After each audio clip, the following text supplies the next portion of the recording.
Hey guys, welcome back. In today's video, I will be showing you how to add comments in Notion. So let's get started. Adding comments to the document as a whole. Scroll to the top of your Notion page. Hover over the title of the page until you see an Add Comment button. Click on the Add Comment button. Type your comment in the provided field. Optionally, tag someone by typing @ followed by their name. Click on the plus or checkmark icon to submit the comment.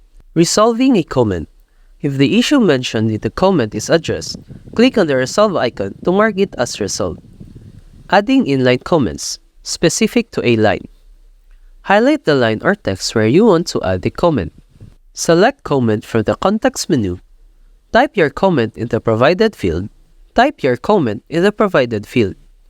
Optionally, tag someone by typing @ followed by their name. Click on the plus or checkmark icon to submit the comment. Resolving a comment. If the issue mentioned in the comment is addressed, click on the resolve icon to mark it as resolved. That's it for this video. If you have found this video helpful, simply leave a like below or subscribe because it helps me reach more people. See you soon!